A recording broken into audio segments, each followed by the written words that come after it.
Hey y'all, and welcome to Politibrawl. My name is Brian, and Trump puts on an absolute masterclass of how to deal with the media and foreign policy. Taking America into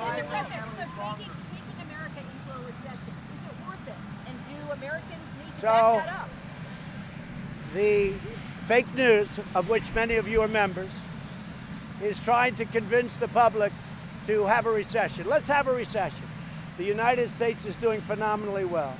But one thing I have to do is economically take on China, because China has been ripping us off for many years. President Clinton, President Bush, and President Obama and others should have done this long before me. My life would be much easier, although I enjoy doing it, but my life would be much easier if I just said, let China continue to rip off the United States, all right? It'd be much easier, but I can't do that. We are winning against China. They've lost 2.5 million jobs in a very short period of time. They want to make a deal. It's got to be a deal that's good for the United States. When they want to make a deal, probably we will make a deal. But if I didn't do that, and I'm not doing this, somebody said it's Trump's trade war. This isn't my trade war. This is a trade war that should have taken place a long time ago by a lot of other presidents. Over the last 5 or 6 years, China's made $500 billion. 500 billion. Ripped it out of the United States. Wow. Wait. 500 billion? That would make a dent in the deficit now, wouldn't it? If we were to get that money back, we would be on pace to at least pay off our debt. Why is this a terrible talking point? That's what the mainstream media will do to you. 500 billion. Let's get our money back. And not only that, if you take a look, intellectual property theft, add that to it, and add a lot of other things to it. So somebody had to do it. I am the chosen one. Somebody had to do it. So I'm taking on China. I'm taking on China on trade. And you know what? We're winning, because we're the piggy bank. We're the one that all these countries, including the European Union, wants to rob and takes advantage of. European Union, $200 billion. China, more than $500 billion. Sorry, I was put here by people. I was put here by people to do a great job, and that's what I'm doing. And nobody's done a job like I've done. Now, would China rather wait for a little more than a year and try and get sleepy Joe Biden to negotiate with instead of President Trump? Maybe, but I don't think so. You know why? They're losing too many jobs too fast. They had the worst year in 27 years, but I think it was actually 52 or 54 years. It's the worst year they've had in a half a century.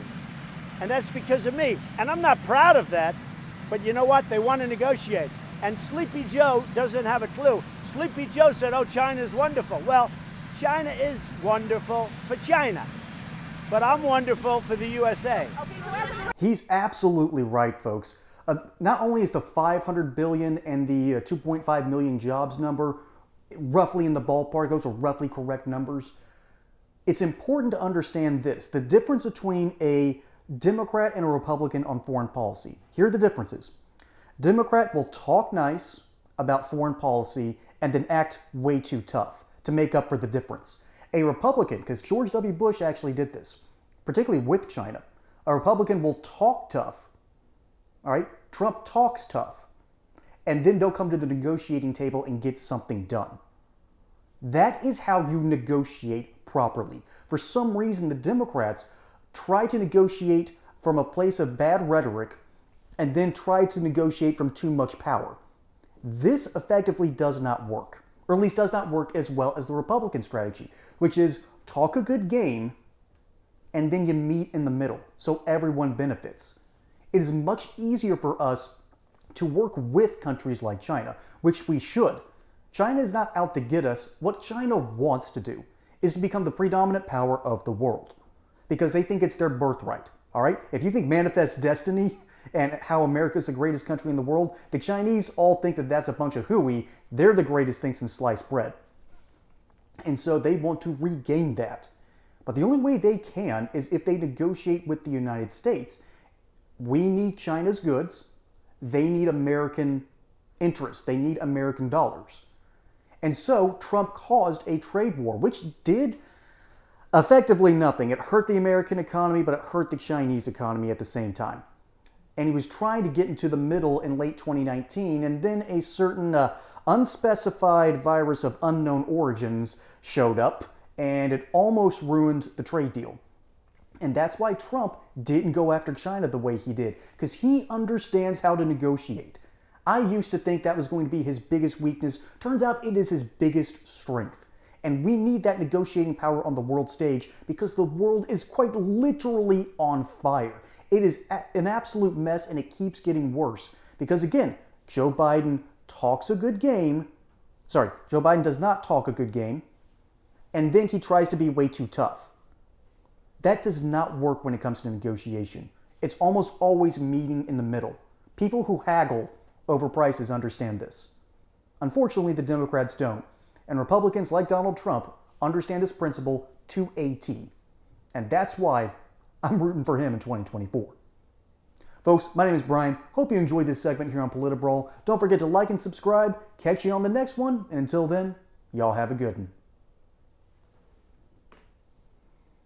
All right. I am DUWin done.